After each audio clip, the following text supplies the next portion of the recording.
गोदा महोत्सव आज से ही प्रारंभ हो रहा है। गोदामा जी बहुत छोटी सी थी।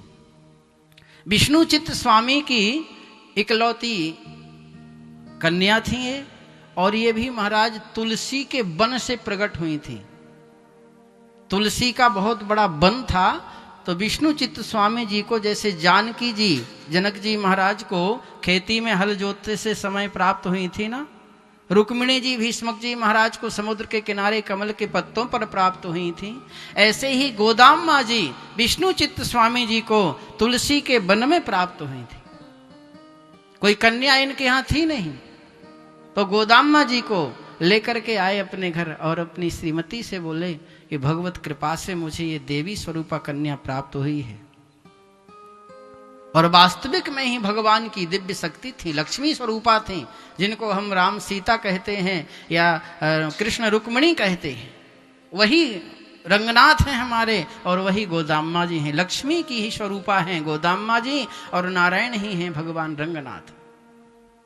तो गोदामा जी बड़े सुंदर भाव से भगवान की ही सेवा में लगी रहती थी।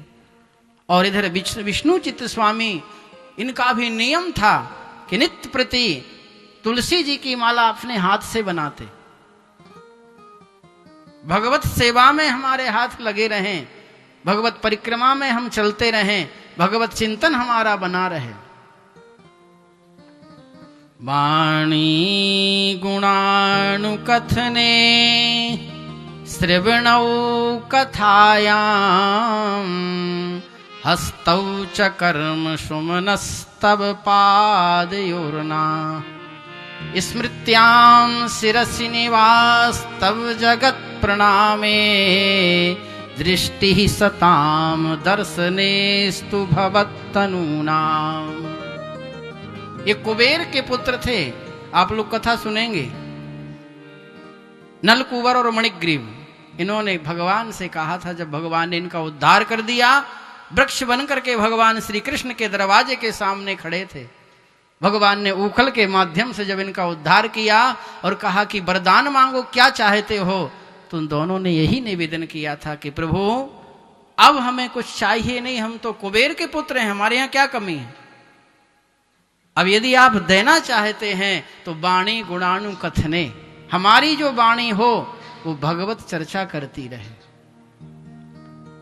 इसलिए व्यर्थ का समय नष्ट ना करें, इधर उधर की किसी की निंदा स्तुति, किसी की बड़ाई, किसी की बुराई, इससे कुछ भी नहीं होने वाला है। जिसके साथ जिसका कर्म जैसा लिखा हुआ है वैसा ही होगा। हमारे सोचने से उसमें कोई बदलाव नहीं होगा। हम कितना भी सोचें कि ये व्यक्ति बहुत आगे हो जाए, हम कितना भी सोचें कि ये बहुत पीछे हो जाए, तो बिल्कुल असर नहीं पड़ेगा। ध्यान रखना इस बात का। वो अपने कर्म से जी रहा है, उसके कर्म उससे उसकी विशेषता चल रही है। इसलिए वाणी हमारी करें तो क्या करें, बोले गुणानुकथने।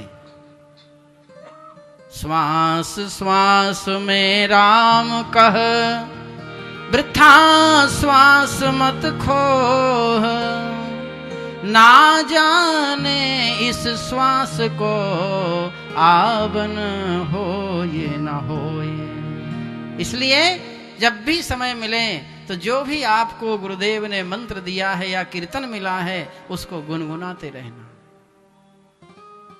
कुबेर के पुत्रों ने कहा कि हमारी वाणी आपके गुणानुवादों को गाती रहे। वाणी गुणानुकथने, और कान क्या करें, बोले श्रवणौ कथायाम, किसी की निंदा नहीं सुने, किसी की स्तुति भी नहीं सुने, आपकी कथा को सुनते रहें।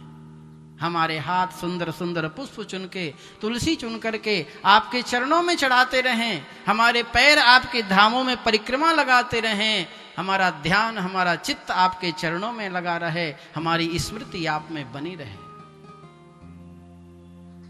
ऐसा करने से हमें भगवत धाम की प्राप्ति होती है। ध्यान देना,